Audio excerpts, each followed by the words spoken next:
Hey guys, so I'm about to do a Vampire Diaries review of Growing Pains. Season 4, Episode 1 aired tonight. It was what I imagined it would be, more or less, I guess. I'm going to skip around.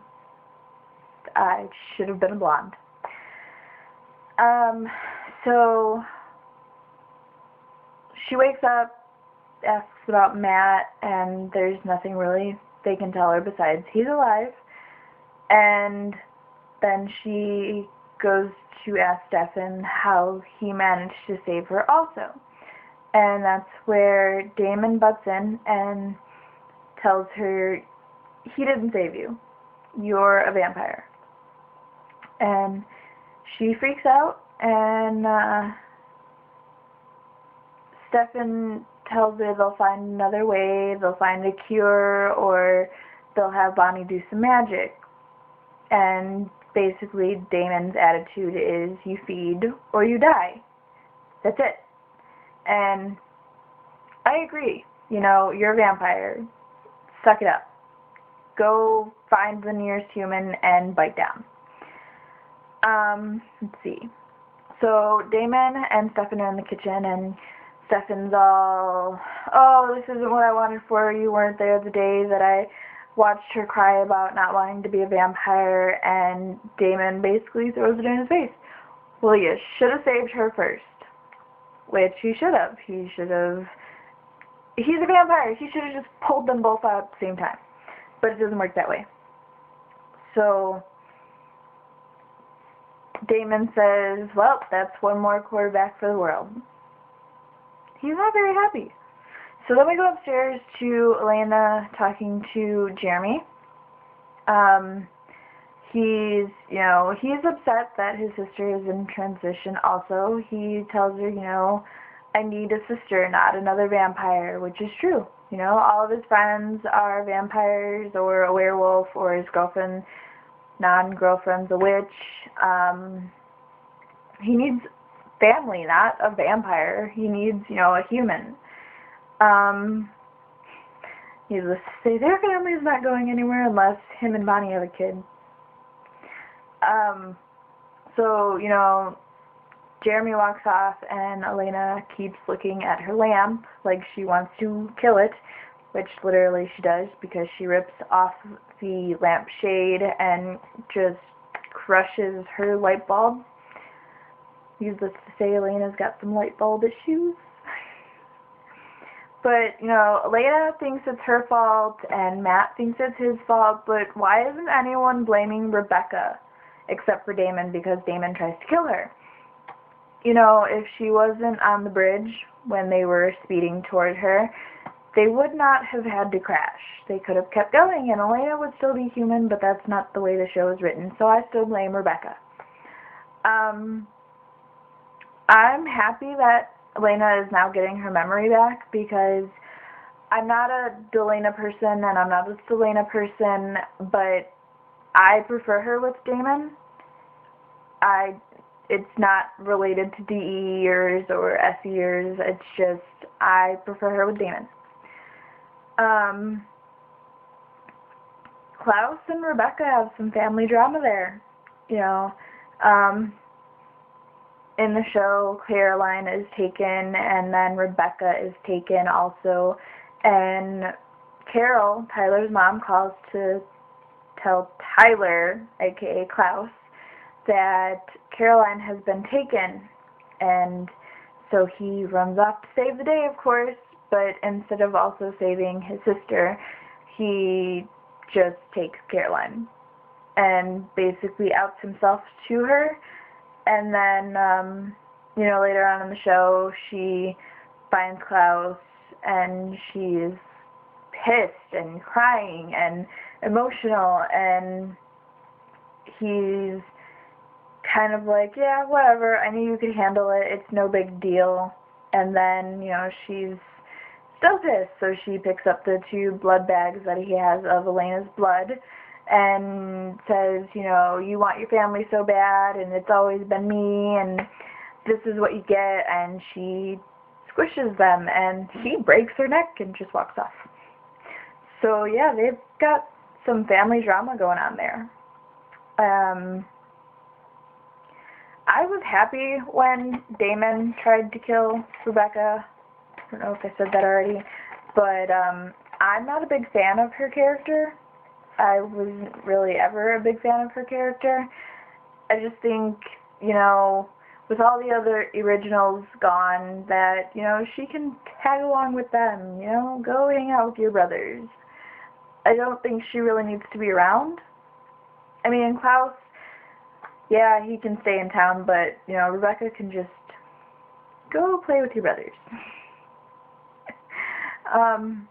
And Damon using Matt as bait, so Matt bait, not cool. Matt's been through so much that they just need to leave him alone. Let him go to work. Let him try and pay off these bills that he has. Also, Rebecca's quote or saying or whatever you want to call it, I hope he has insurance on his car. Does he? I'm not sure. I mean, I know he doesn't have medical insurance, but does he have? I mean, I know he has to have insurance on his car, but does he? When Elena's in the house with the pastor, I'm guessing he doesn't realize that she's in transition because, he's talking to her normal and saying that these vampires won't hurt you, and then he tries to feed her and she starts freaking out even more, and the teapot starts going off, and she, I gotta get out of here, and she goes out of the house. Here's my question. When she walks out of the house, is the sun blinding her? I mean, I know because she's in transition and she hasn't fed or anything that the sun isn't burning her, but is it hurting her eyes? Is that why she's, all disoriented? Sorry. So I'm guessing he catches on to the fact that she's in transition or thinks just something's wrong with her. Is that why he throws her in there? I don't know.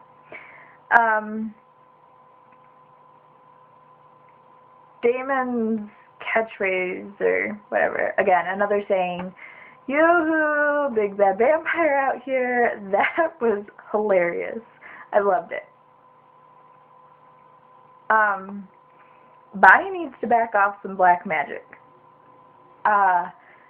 The little veins that go up her arm or whatever, down her arm into her grams, that's just creepy and weird.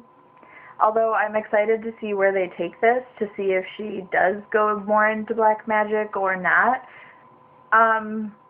It seems kind of interesting, but to me, she seems more of a good witch and that she should probably just back off of it. We need more shirtless men on the Vampire Diaries. Just have them run around shirtless. There's no need for shirts. I mean, come on. They're shooting down in Atlanta. Really, it's nice out there. How many tweets have we seen where they're complaining about the heat? They don't need shirts. They're fine. When Caroline is saved by Tyler, aka Klaus, and they're making out in the woods because she thought Tyler was dead and all this other stuff, and he says love to her, and she makes out with him for a few more seconds, and then she backs up and she's like, wait, did you just say love? Or did you just call me love? And he says, I don't know, love, did I? And she realizes that it's Klaus, not Tyler, and, they're bickering and going back and forth, and, at the end of the scene, he says, to be honest, I can't wait for some hot hybrid sex. I was dying because I found that hilarious. I was waiting for her to realize, and I was hoping she would realize because that would just make it funnier. And she punched him, so that made it even more worthwhile. Okay, so the end of the show, Elena and Stefan are sitting on the roof, I believe, of the Salvatore mansion. Not sure. Somebody can let me know if I'm right down in the comments. that seems like such a plain, I don't want to say lame, but it's plain way to end that. They're on the roof talking about their feelings, and then they kiss, and then it cuts from them to the pasture and the house. I feel like that was a corny teenage move. I don't know if I'm the only one. Let me know, again, down in the comments. Again, so then we go to the pastor in the house, and he's talking about not having to deal with them, and the vampires got away, and then he makes the whole place with everybody in it explode. Was he trying to keep them safe or something? I didn't really understand that. Not sure why I didn't get it. If you understood it more than I did, you can, again, in the comments, let me know, or tweet me. I'm always on Twitter. I was talked into doing this review, and I got my encouragement from Andrea. Thank you. Let me know if you liked it.